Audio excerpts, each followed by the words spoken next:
Following the doctor's orders today on Fortitude through Stoicism, and this is my 365-day journey of implementing the ancient philosophy of Stoicism into the life of this modern masculine man. I've read this lesson over and over, and I struggle. Following the doctor's orders, right off the bat, me following orders, we'll say this: great warrior, terrible soldier. I have oppositional defiance disorder. So which basically means is that my brain, when someone tells me to do something, I do the opposite. So for me, I'm not the one that really follows doctor's orders. In fact, of all of my knee surgeries and they prescribed the rehabs, I didn't do it one single time out of 6. So I'm not the guy that follows doctor's orders. Matter of fact, I'm not supposed to be doing legs. I'm not supposed to be doing stair stuff. I'm not supposed to be doing most of the things that I'm doing. So this lesson may be a little hypocritical, but we'll see what we can take and implement. So first, a quote by Marcus Aurelius. Now remember the time frame here. We're talking 160 AD-ish, 160, 180 AD. So keep that in mind. The quote: just as we commonly hear people say the doctor prescribes someone some particular riding exercise or ice baths or walking without shoes, we should in the same way say that nature prescribes someone to be diseased or disabled or suffer any kind of other impairment. In the case of the doctor, prescribed means something ordered to help aid someone's healing. But in the case of nature, it means what happened to each of us is ordered to help in our destiny. So the Stoics were masters at analogies and used them to help strengthen their reason. Here, Marcus observes how willingly we will put up with the unpleasantness if commanded to do so by the doctors, right? The magic words, doctor's orders. The doctor says you got to take this nasty medicine and you'll do it. Chemo.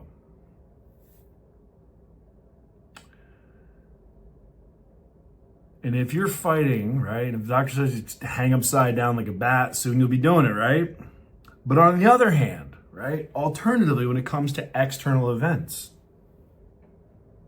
we fight like hell if anything happens contrary to our plans. But what if, Marcus asks, a doctor has prescribed this exact thing as part of our treatment?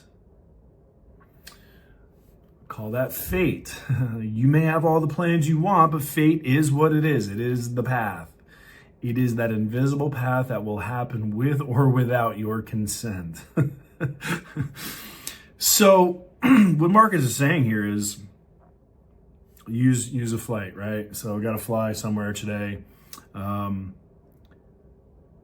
And let's say it's stuck in traffic. I'll be fighting like hell to not miss that flight, right? But what if that's just an exercise in nature teaching me patience and acceptance? If I look at it that way, if I look at it as a lesson in excellence, part of my treatment for a better human, then I can actually find acceptance and perhaps even joy in missing my flight. Maybe it's an opportunity to have a conversation with a stranger and make a friend. Maybe it's an opportunity to take a few minutes and send a postcard to my kids. Maybe it's an opportunity to call someone that I miss and that I love.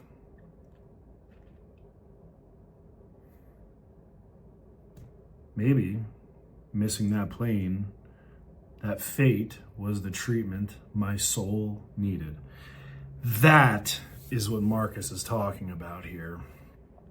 And again, if you step back and think about this, all this really is a mindset shift, right?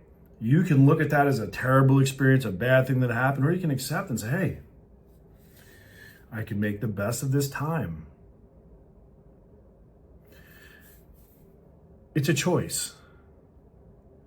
The more that we lament a future that doesn't happen, or the more that we want something to happen a certain way and it doesn't, or we don't want something to happen and it does, the more we want those things, the more frustrated we are, instead of just accepting it.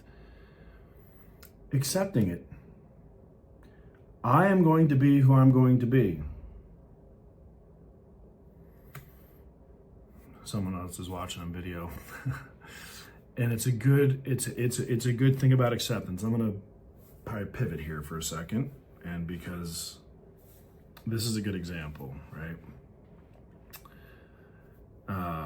My story, as you know, I was married, monogamous for a decade, unhappy, and now I'm in a different lifestyle. Now I accept who I am. It's impossible for me to love just one person, and I don't need to explain why that is. I don't. It's just the way that I am. So there are people in my life that have always wanted to change me, try and monopolize my attention, affection, and love. I have an abundance of love to give. I've never seen a problem in the world with too much love. I've seen problems in the world with the absence of love or not enough love. So there are people in my life that accept me and accept my love and accept that I give my love to others. And then there are also people in my life that want my love to be a certain way under certain conditions and certain terms so they can fit in their box in a certain way. That's not acceptance. And when we want those things that aren't what it is, that's when we find unhappiness. We find frustration. We're anxious about things. Instead of just saying, it's going to be the way that it is. I can accept that, and I can be grateful for the time that I have and the experiences that I have. Or I can make the decision that I don't accept that. And that's a me decision. But it would be incredibly selfish and dangerous for me to try and change someone else just so that I can accept a version of them. So you either accept them or you don't.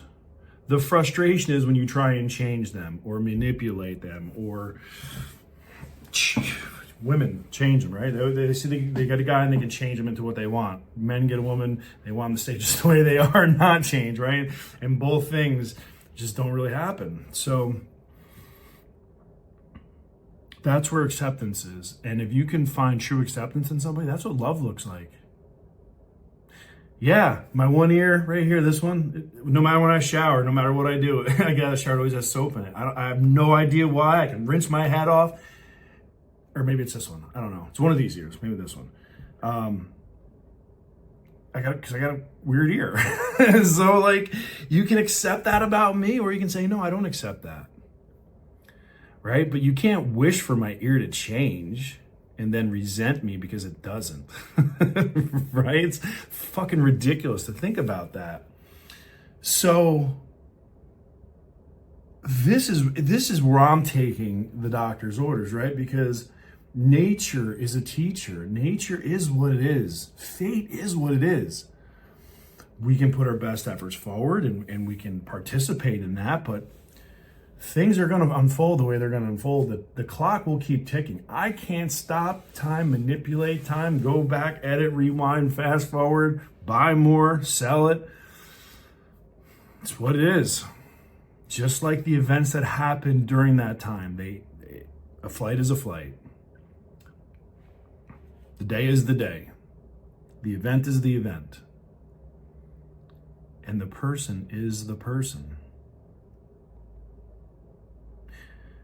You can accept all of that and live in peace and happiness and harmony and balance, or you can reject that and live in a world of emotional chaos and turbulence. It's a choice. It's a decision. So, you can follow the doctor's orders, Or you can accept fate. Who knows? Maybe there's a combination of both. On that, time to get ready for the plane.